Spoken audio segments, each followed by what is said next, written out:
a podcast shedding light on how healing is an inside job. Keys to your inner power and total transformation.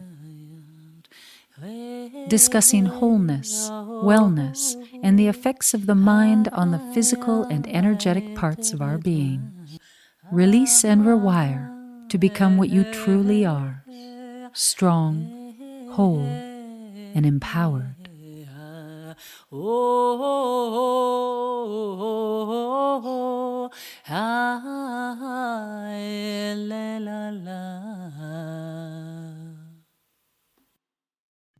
Welcome to the Empowered Mind, Empowered Health podcast, the keys to heart-aligned living for the conscious game changers with Dr. Jayne.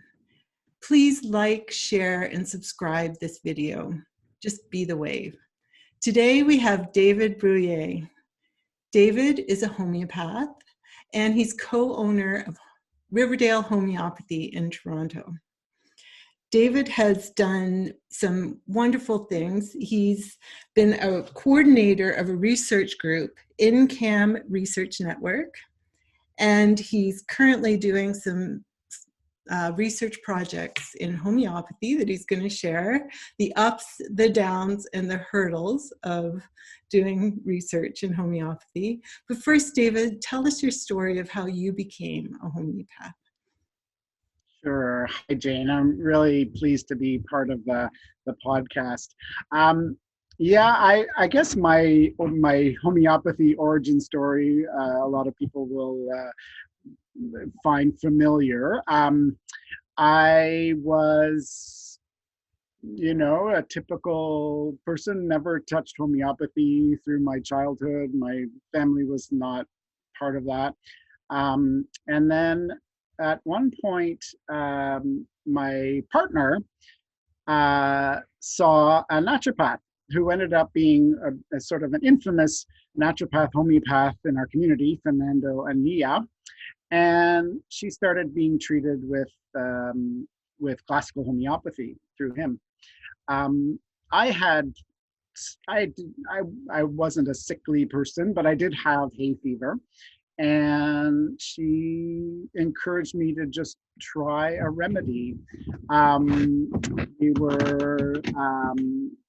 And essentially I walked into the health food store, found a combination remedy that says hay fever, and it was homeopathic. And I took 2 pellets, and my symptoms essentially abated within minutes. And that sort of started me down the road of homeopathy in sort of an acute sense.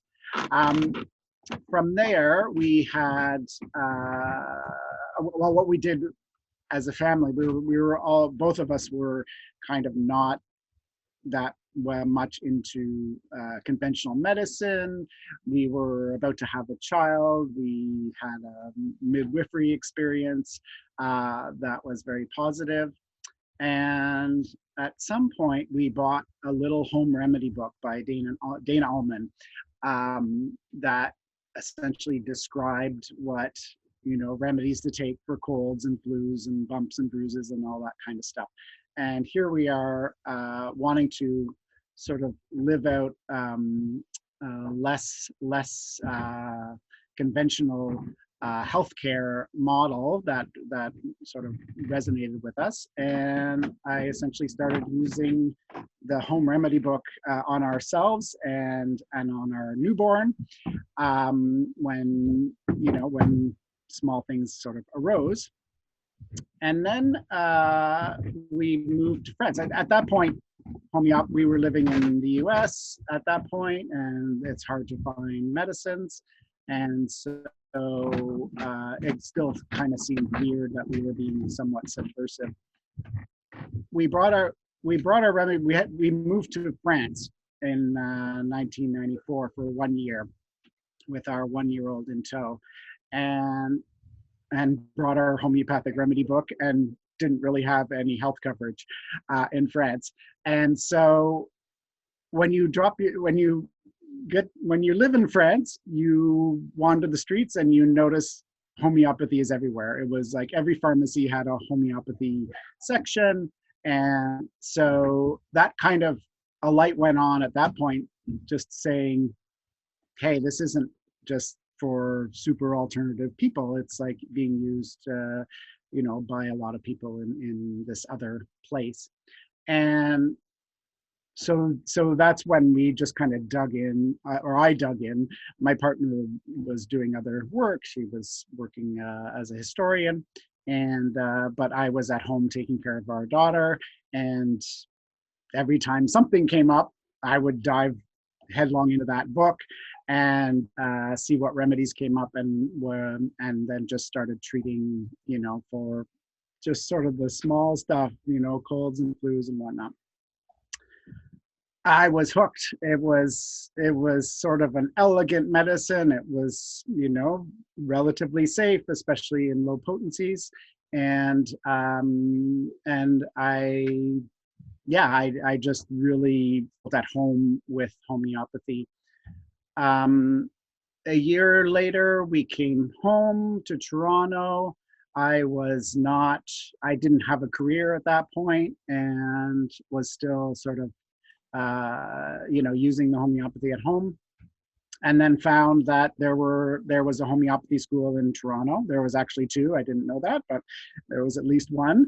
And I took the leap. I was just shy of my 30th birthday at that point, and I started the homeopathic school at that point, and then the world opened up, especially the treatment of chronic disease with homeopathy. That, up until then, it was mostly, oh, okay, this is nice for minor illnesses or minor acute illnesses. But going to homeopathic college and discovering all the different types of pathologies that you can treat with homeopathy, I was just, I still remember just feeling intrigued, excited, and at home that first semester in homeopathic school, just diving into the possibilities. So I trained to become a homeopath, loved every minute of it, other than the politics, and I've been practicing, since 1999. That's my origin story. I'm not sure where you want to go from there. It's interesting how in Canada it's not well known. I didn't know about homeopathy till I became a naturopathic doctor. And then they took us on a trip to India, and I was like, to me, it's true mind-body medicine, that you can't treat the physical without treating the mental, emotional reason as well. So I just fell in love with it. But it's incredible. And then I too learned a lot through my own children when they were little. And when you can see the results in front of your eyes, it's amazing. Very good. So for sure. You became a homeopath, and you opened Riverdale Homeopathy, which to me is one of the best resources in North America. I always call you guys because I love to support you. And you can get any remedy under the sun there. Sometimes you order it. But how did you start Riverdale?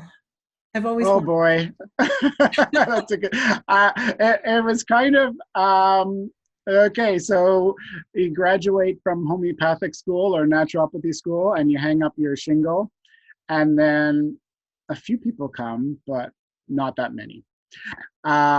So it was I wanted to always be sort of immersed in homeopathy if I possibly could. But even at that point, I had a practice, but I was, I side gigged at a health food store and that kind of stuff just to kind of make ends meet. And then it really just started.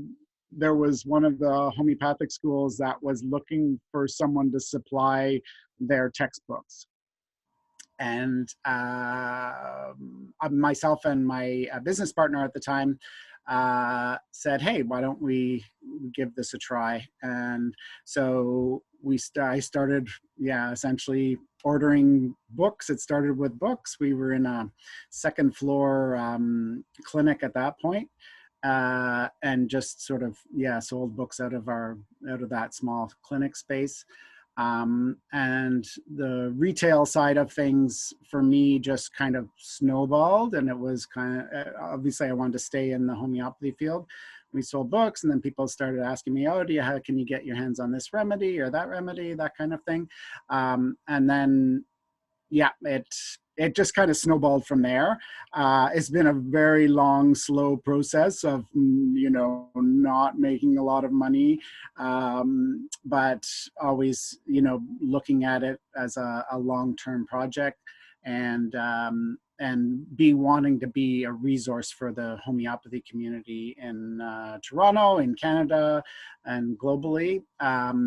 So we just kept sort of serving our customers and the community as best we could. And and then right now we're a busy place. We have 5 employees, and we do a lot of online sales. The books side of thing has shifted in 20 years, so we don't actually sell a lot of books anymore. We're mostly selling medicines. And that's sort of just the nature of that kind of retail side of things. And then, of course, we've always sort of been plugged in on the education piece. So we've hosted a lot of seminars, and just wanting always to, it's not so much promote homeopathy, but just be part of the growth of the community that way, to get the education, get the materials, get everything there for homeopaths to succeed, and naturopaths, of course. Well, it's a wonderful resource. I just love your store, and I encourage anyone to give you a call if they're looking for a remedy. You guys always know, and ship it really fast. It's wonderful. Sometimes. So tell us about how you got into research. And that. For sure. That's the origin story number 2. So as I was in school, homeopathic college, I always sort of had my eye on research. I always sort of felt that was also a calling that I wanted to explore this. Different ways to test the medicine, of what it was doing, if it was doing anything. So in about 2005, so I've been practicing for about 4 or 5 years, there was an opportunity to mentor with established, conventional medicine researchers that had, complementary medicine bent.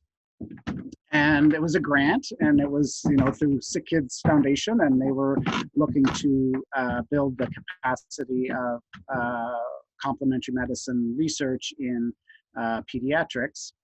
And so I applied for the grant, and I got the grant. It was a small sort of travel grant for about $7,000 or $8,000, and I flew off to Alberta, where the researcher I was working with has a complementary medicine center, and she mentored me, I went out 3 times, and it was like a week at a time, and I would do work in between. And that was, sort of my initial getting to know the world of research, and especially complementary medicine research, complementary alternative medicine research, and then started, putting together some ideas around research projects and how to present your ideas to, the broader community. We then applied for another grant. So I usually move where the money took me. So we applied for another grant to set up a research network in homeopathic medicine. And that was, we were successful in that one as well. And so we set up a research network based at University of Toronto. So I collaborated with faculty member at the Faculty of Pharmacy, which is where my connection to pharmacy starts. And so we set up this research network, and which meant essentially exposing practitioners and researchers to homeopathic medicine questions. We had a annual symposium every year, which brought together anyone in Canada that was doing any kind of research in homeopathy, and had guest speakers come in from out of town. Peter Fisher came in, and a few other prominent researchers would come in and do like a keynote speech for our conference, and then and sort of expose everyone to that. During that period, I started to apply for grants for actual research projects. So our first study was looking at homeopathic treatment of ADHD, and that we completed that project. We found some positive results, but they weren't scientifically rigorous. In the sense that they weren't like a randomized controlled trial that was blinded or anything like that. But we did see some positive results, and got us to move forward into doing a second project that's still ongoing. And then I had a couple of other small projects looking at chemotherapy side effects. So I worked with a researcher clinician at Sick Kids Hospital, and we did a small project treating children with cancer for their chemotherapy side effects. Again, some encouraging results, but nothing that we could sort of hang our hat on and pursue further goals. So those are, there's a lot of stops and starts in research. That's what I've discovered in my travels that way. And so I've been doing that. And then I enrolled in a master's program at Faculty of Pharmacy, and did a project on telemedicine, which is just finishing up, and we're about to present those results, or we presented the results a little bit. So that's more of a social science, not so much a clinical study. So it's been opportunistic is the word. I have some interesting ideas, I think, about what to study in homeopathy field. But it also, getting the funding and getting a team together that, would work well to, make the project a reality is also important. So networking with conventional medicine doctors, other homeopaths, naturopaths. I've worked with lots of people that are there to pursue the sort of the research endeavor of, just trying to answer a question that might be, helpful for population. Yeah. And it's so important right now. Why is research so important in homeopathy today? Yeah, it's a good question. I'm just fascinated. I told you my origin story, and then I've had personal other sort of remedy stories where, you take a remedy made from who knows what, right? And it has such a profound response, and it's just head scratching. So for me, the personal approach of why research in this is important is to try and figure out what the heck is happening. And it's almost my personal endeavor is just to try and make sense of what I'm feeling in myself and what I'm seeing with my patients. And homeopathy is still so confounding that you get these huge responses from 1 or 2 doses of this very small medicine. But why is research important? I don't know politically. There's folks that would are out to prove homeopathy works, and that's I guess that's one way of looking at it. But I personally don't that's not my personal goal, is to prove anything. It's more to explore what's going on. And when I put my research hat on and take my clinical hat off, I really have to be willing to accept the idea that, hey, it could be a placebo effect. It could be all these other things that we just don't understand. If it's an energy medicine, it could be other ways that the body interacts with the rest of the world, and how a medicine, what role that medicine plays in what brings about a response is worth looking into. But you have to kind of be open to all possibilities and just keep sort of thinking about it and exploring and trying to understand, why you're getting results, why a study would have a certain type of result. And it's a real kind of, there is a reflexive process where you're constantly trying to, examine your own biases and your own things that, where am I going with this? That you're just, I guess it's not sort of a hard and fast, okay, I want to see if this works. Oh, does it work? Okay, X, Y, Z. There's a lot more complexity in even in the research process that will lead to other questions. It's sort of just an ongoing process. Part of the difficulty must be in the fact that it's an individual medicine. So everyone, we're individuals and need a different remedy often. So, doing research can get complicated. And do you? Yeah, no, it's a good question. I mean, there are, it depends on the design, first of all. I guess it depends on your research question.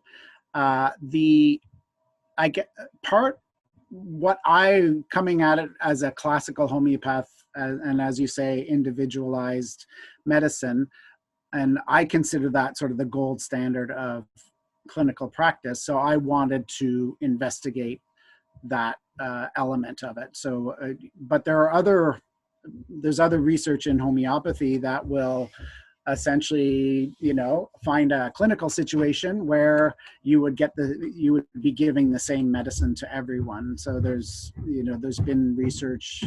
There's one study that was done about 15 years ago where everyone in an ICU that had tracheal secretions, so like that were in ICU on a respirator and had lots of mucus, were given Kali bichromicum, which is a classic remedy for a throat, mucus in the throat that's all stringy and everything.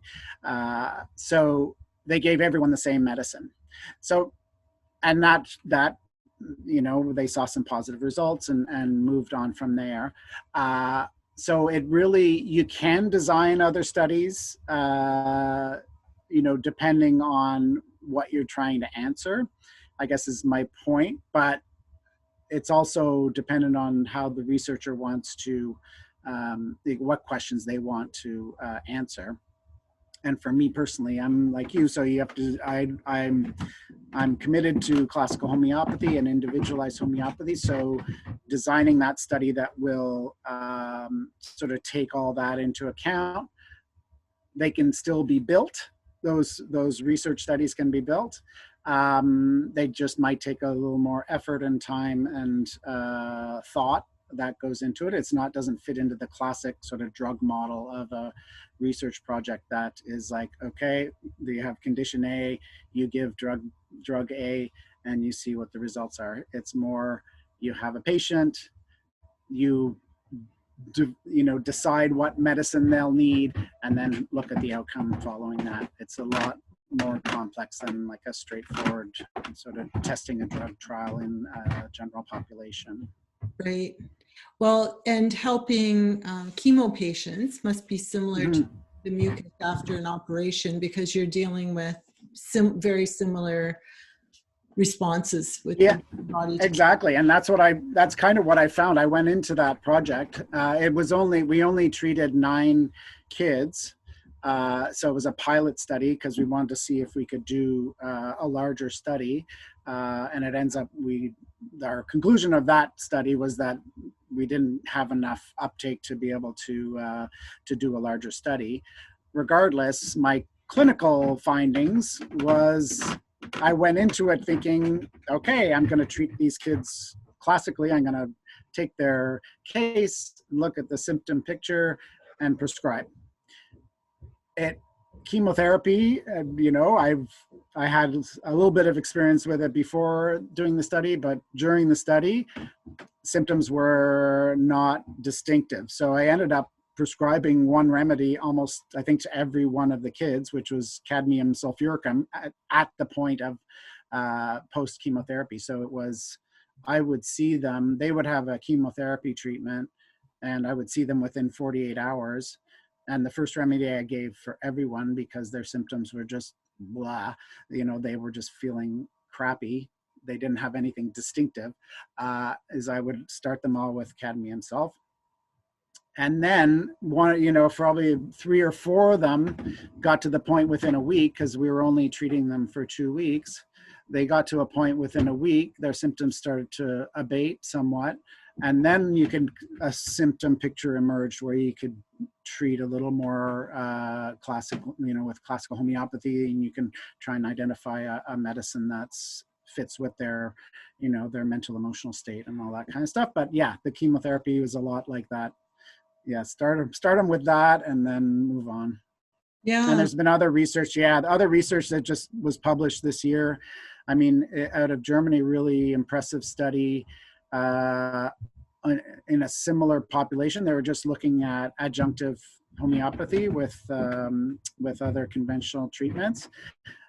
It looked like, I haven't talked to the authors or anything, but it looked like they had protocols in place using and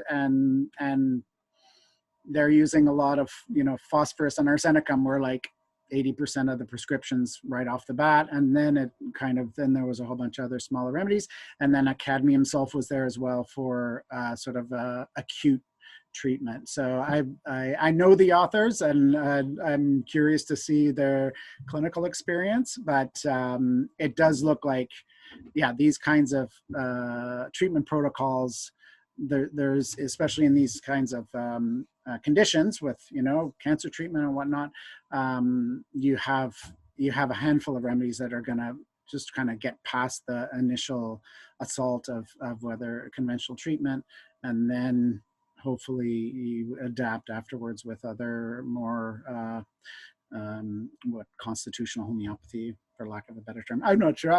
I'm throwing around terms that are familiar with homeopaths, but I don't know if the rest of you. Yeah, that's okay. So just describe why cadmium sulf to a layman who. Oh yeah. I mean, it's traditionally used for chemotherapy treatment. I have to pull out. I usually, okay, let me go get a book and I'll tell you the symptoms. But it's a lot of fatigue, some nausea. There's a certain, if you want to, it's a chemical, like it's a poisonous chemical, so it has a similar affinity to what's happening when you give someone chemotherapy as well. You're sort of poisoning them, and part of the goal of homeopathy is to match the medicine with the person's state, and sometimes that state is a poisoned state due to the treatment. But yeah, the specific treatments, I'm just thinking back, it was about 8 years ago when I was doing that study. So yeah, I would come in and yeah, the kids would be, for the most part, just pretty wiped out. So why cadmium sulf? It has, yeah, the fatigue, the mild nausea, and then yeah, a few other symptoms that I'm sorry, I don't remember. Yeah, it would be similar to if you got poisoned by chemo, and then cadmium sulf is something similar, so it helps cancel out the reaction. In a way, yeah, that's one way of looking at it. It could be that, or it could be something completely different. But regardless, it seemed to help a lot of kids with the symptoms. Yeah, which is so beautiful, Hmm. no matter how it works. Yeah, for sure. I even had one, as my sort of, speaking about the struggles of doing research. So I was going in about half the time I would be going into sick kids hospital because kids would be readmitted or talk with the parents there. We wouldn't meet up there at their appointments. And on one occasion, I had a doctor, like an oncologist, come up and ask me, what did you give them? They're doing so well. So it's a small victory, but in the sense I had a lot of pushback, as a homeopath going into, the biggest children's hospital in Canada and giving homeopathic medicine. Yeah. It's Yeah. too bad they couldn't be used in ordination at the very least, to help alleviate the symptoms. And that's, maybe that'll come down the road. There are centers that have acupuncture in these kinds of settings, different types of complementary medicine that help with whether it's cancer or other pathologies. But yeah, homeopathy for the most part in Canada anyhow, but in Europe it's more integrated, or clinicians will, or in India probably too, your experience there, or the patient will see a homeopath on the side during treatment, that kind of thing. There's but this study, out of Austria, it was right in the hospitals, and they're giving homeopathic medicine at the same time. Right. Well, it's important work. So many North Americans don't even know what homeopathy is. So you're doing your part. That's wonderful. Oh, well, yeah, it's enjoyable for the most part. But the pushback in social media. I've been working on the ADHD study for 5 or 6 years, and every time it gets mentioned in any kind of social media or any media, there's really a firestorm. Well, I call it's really a shitstorm of just vociferous attacks of anything we do. I've got I have a Facebook feed of, for the study, and even advertising the study through Facebook, I'll get 20 comments and I'll get 2. I usually don't comment because it's not really appropriate as someone who's like just looking to see if there's interest in the study, but I'll see 2 people go at it, and and I just leave it posted up, and lots of, I'm ashamed to be an alumni at U of T, and what are they doing, and all this stuff. So it's tough to stomach sometimes, but I guess it's just the nature of the beast at this point, especially in social media. Yeah, and there is pushback against natural. Let's see. What have I learned? It's part of the game right now, unfortunately. Yeah, I'm trying to think how I love what you're traumatized doing. I am from thank you. The idea that I can't say anything in social media about. Thank you so much. And are there any gems you just like? Someone reacting. So that's not a gem. That's like it's just pretty depressing is what it is. But the gem of just being persevering with, sort of this, personal curiosity. And I'm not the only one that has this curiosity about what's happening with homeopathy. It is such a, it's elegant, it's mysterious.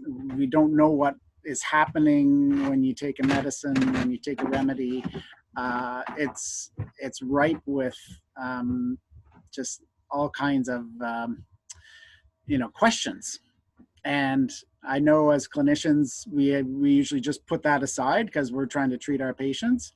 But I guess I feel privileged to be able to do this type of research and be able to put that other hat on and explore some of that some of that mystery. Yeah, and it is still a mystery. I think there are some scientists looking deeply into how remedies, when diluted, actually gain power. And some physicists. I interviewed Carl Moore, and he had a beautiful explanation. But all of this needs to be talked about and discussed. And I think personally, I think it's the way of the future, that we are more than flesh and blood, and that we're electromagnetic energy beings. Of course. So, yes, we are, absolutely. And so yeah. to me, homeopathy well in the future. Yeah. No, I know, and it's discouraging. I mean, I guess personally, I find it discouraging about sort of conventional medicine research that is just really focused. I mean, a lot of it is focused on sort of the biomechanical side of things as opposed to the bioenergetic side of things, which, I mean, homeopathy, if it is bioenergy, then that's one gateway to exploring these different, how our bodies or how our beings sort of interact with the world. And we know there's certainly a large energetic component to that, but it is kind of all the funds and all the drug trials that essentially are really so focused on more of a mechanical model of that kind of stuff. I guess that's what people want, that, and that's where it goes, and that's where the money is. So what can you do? Sorry. End on a sad note. That's okay. It's kind of our reality today, so that's we need to refocus, I think.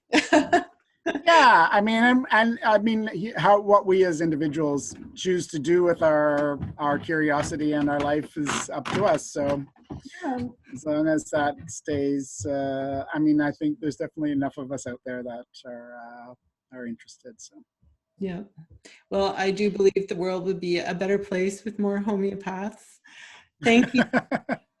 Thank you, David. And for all homeopaths out there, encourage David to continue doing his wonderful work. And for everyone out there, don't forget, don't give away your power to anyone else. Just go be you and be the wave.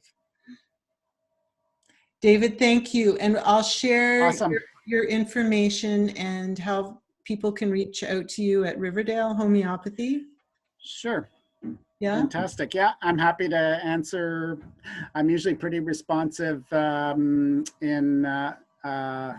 me 1 minute. By email, happy to chat with people by email. Okay. And yeah, for sure. We'll include that in the description. Thank you so much. Yes, yeah. All right, Jayne, it was a pleasure. Bye. Bye.